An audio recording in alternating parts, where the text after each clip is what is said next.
Eh, Assalamualaikum warahmatullahi wabarakatuh. Salam sejahtera untuk kita semua. Pada kesempatan kali ini pada mata kuliah Dasar Elektronika dan Kelistrikan Otomotif, kita akan membahas materi tentang hukum Ohm dan daya listrik. Simak video ini sampai selesai. Rangkaian listrik sederhana. Gambar di depan ini adalah rangkaian kelistrikan secara sederhana. Ada 5 komponen yang wajib ada dalam rangkaian kelistrikan sederhana. Apa saja 5 komponen tersebut? Yang pertama adalah baterai. Kedua adalah pengaman. Dalam hal ini komponennya disebut dengan sekring atau fuse. Yang kedua adalah alat untuk mengontrol rangkaian. Apa itu? Komponennya adalah saklar atau switch. Orang biasa nyebutnya S. Kalau switchnya ada 2 ya, S1 dan S2 gitu ya. Ada saklar. Yang ketiga adalah beban. Beban itu sumber arus ini kan listrik kan.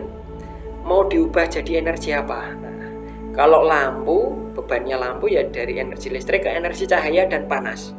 Lampu bohlam ini ya.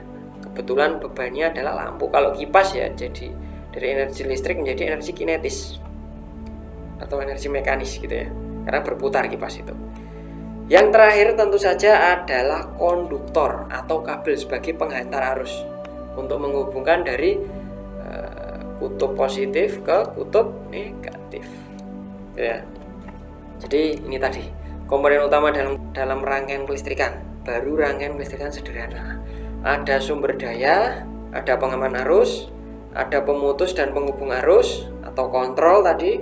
Yang keempat ada beban, dan yang terakhir adalah konduktor atau kabel.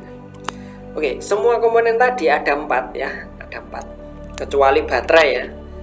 Kecuali baterai nggak masuk hitungan lah.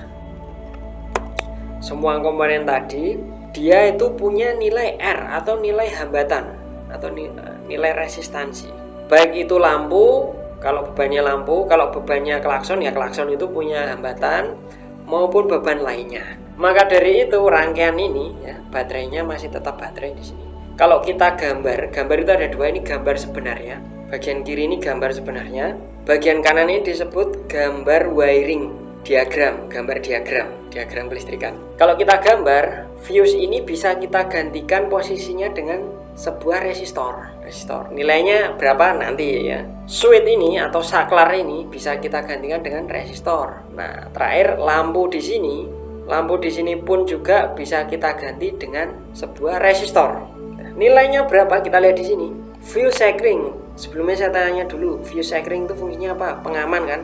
Ketika terjadi arus yang sangat tinggi dia terbakar. Nah, fuse yang baik dia itu nggak menghambat arus listrik. Jadi dia nggak melakukan hambatan sama sekali. Spesifikasinya itu yang baik adalah 0 ohm. Maka nilai R di sini resistornya bisa kita ganti dengan nilai 0 ohm. Nilai 0 ohm juga gitu ya. Switch atau saklar fungsinya apa? Melakukan on off atau menghubung dan memutus arus listrik. Jadi ada 2 kegiatan kalau saklar itu, saat on dan saat off. Kalau saat on, saklar yang baik itu resistansinya juga 0. Karena saklar yang baik dia nggak melakukan hambatan, dia nggak menghambat arus. Nah, maka kalau diganti dengan resistor, maka resistornya ya sesuai untuk mengganti switch ini adalah resistor dengan ukuran 0 ohm. Kemudian lampu ini. Lampu, Anda beli lampu bohlam katakanlah, motor Anda Mio, motor Anda Supra 125 katakanlah. Itu kan ada bohlam, masih pakai bohlam Wolfram. Kalau mati, Anda pergi ke toko spare part, bilangnya, "Mas, saya mau beli lampu Supra dengan watt lampu depan atau lampu senja dengan watt 5 watt, tegangannya 12 volt." Oke. Pertanyaannya sekarang, untuk bisa mengganti lampu ini dibutuhkan resistor berapa ohm? Ini masih jadi tanda tanya. Kemudian R total rangkaian itu berapa? R total ya dari R1, R2 dan R3.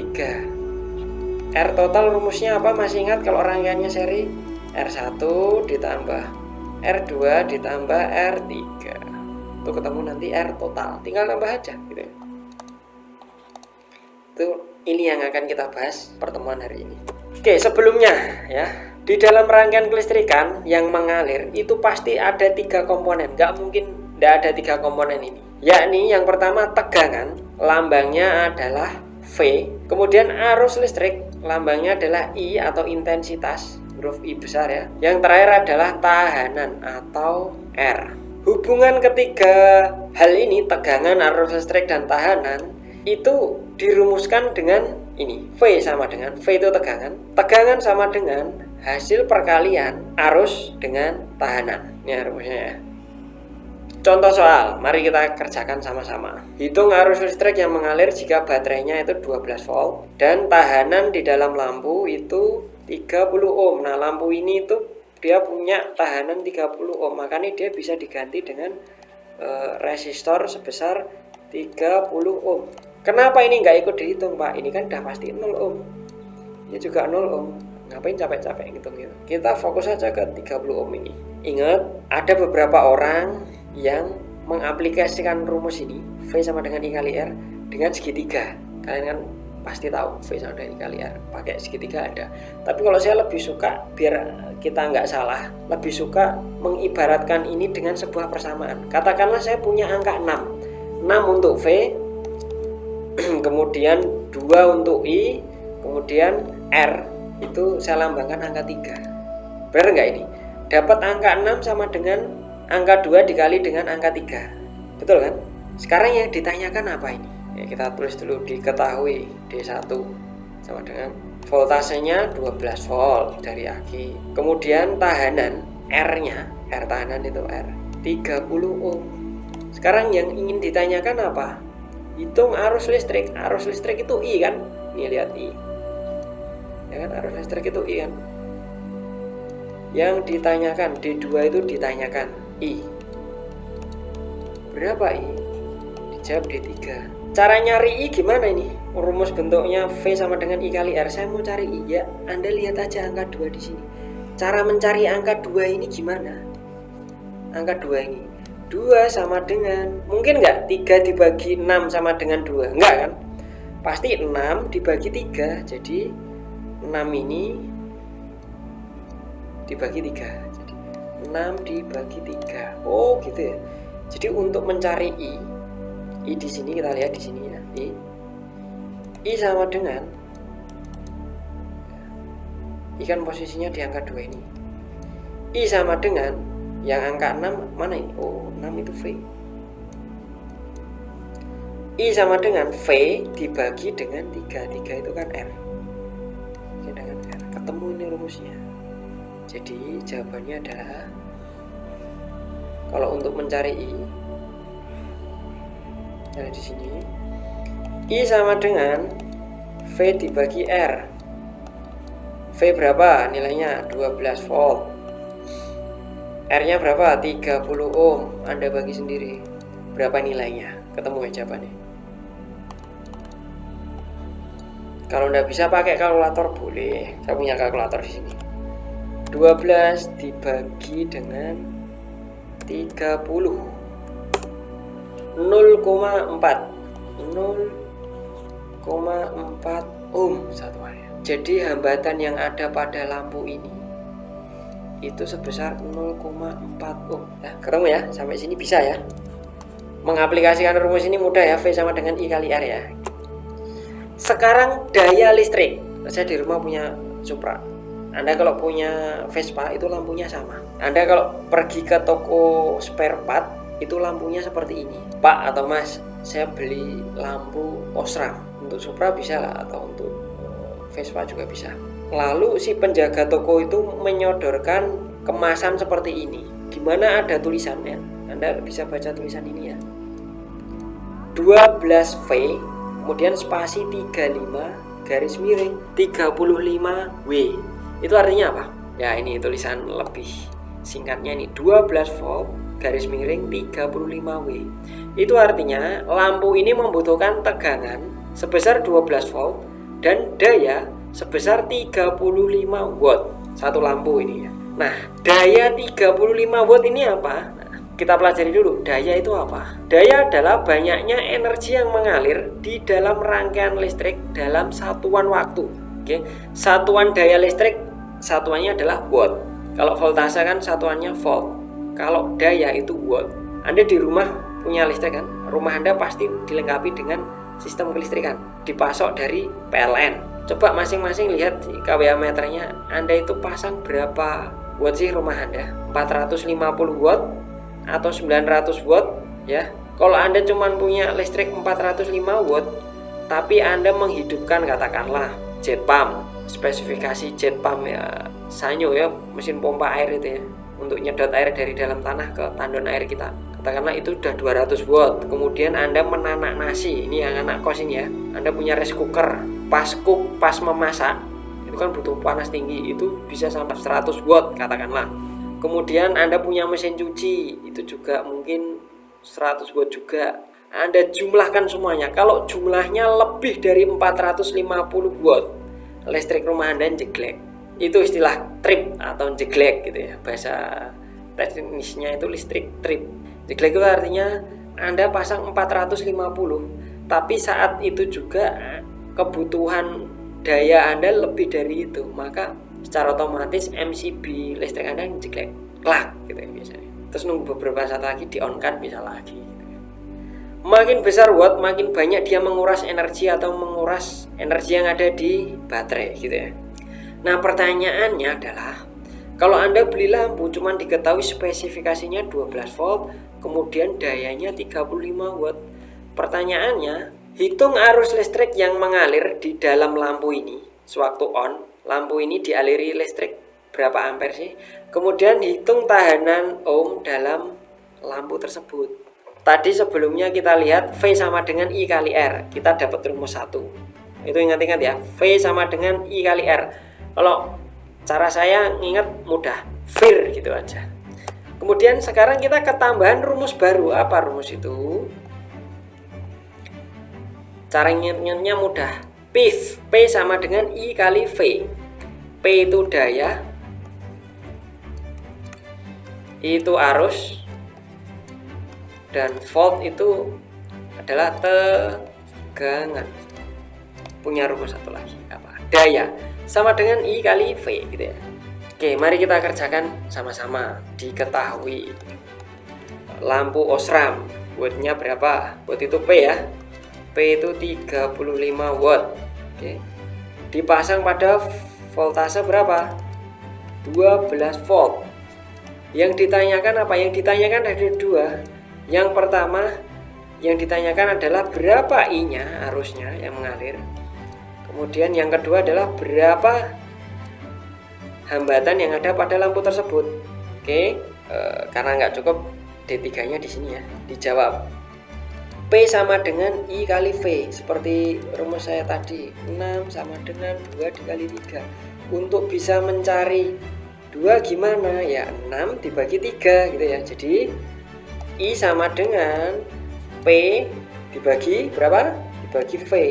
Oke. Nah, dengan P-nya 35 dibagi 12. Berapa itu? Pakai kalkulator kalau nggak bisa. Ini saya ada kalkulator.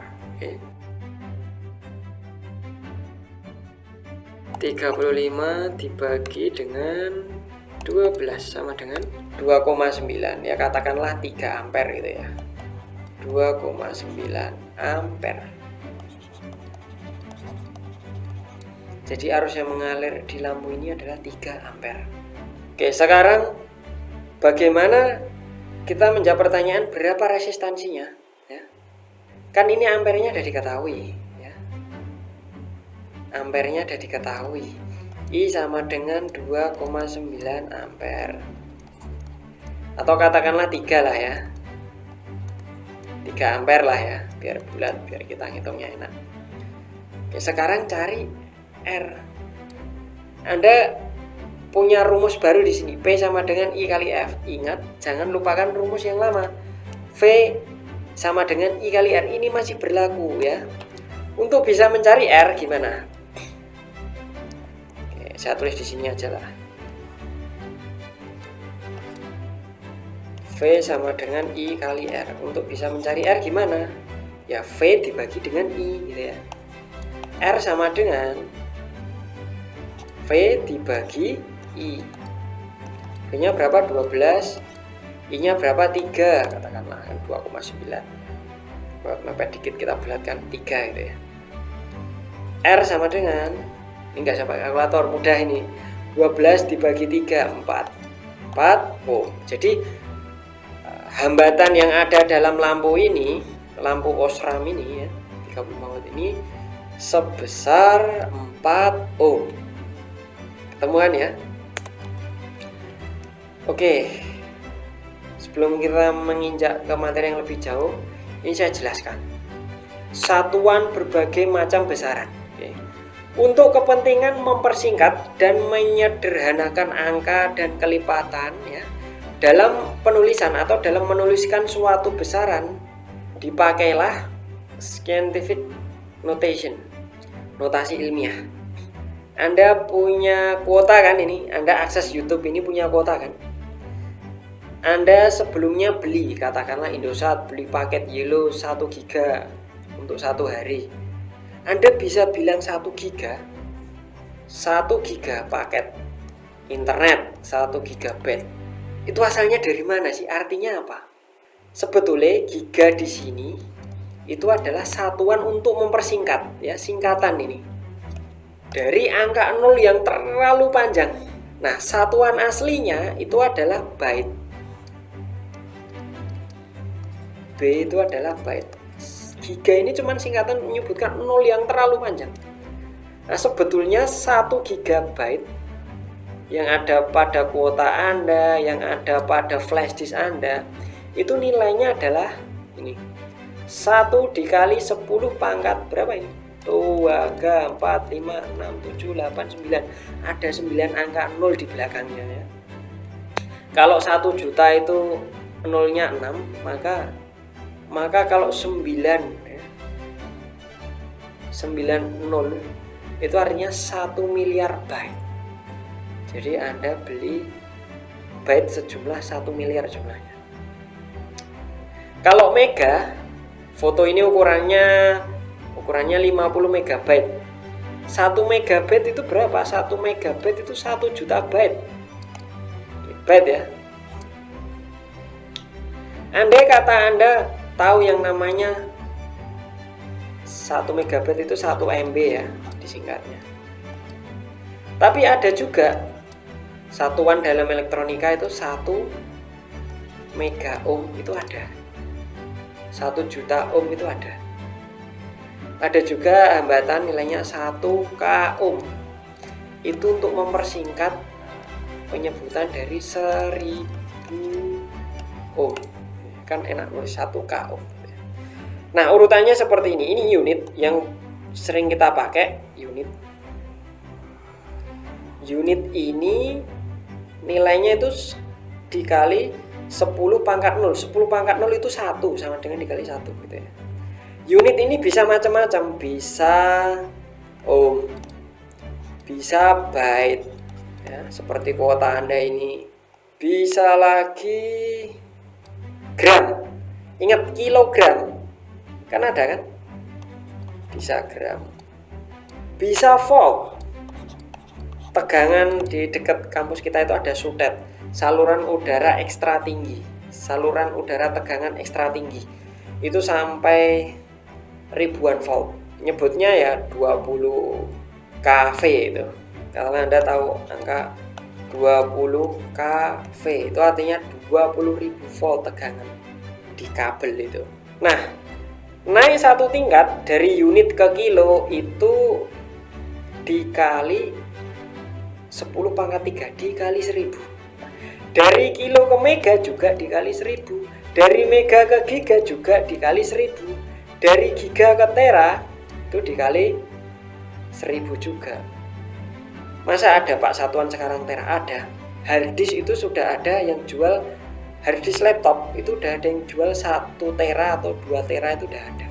Kalau harddisk saya masih 500 GB ya, kapasitas harddisk laptop saya ini saya gunakan.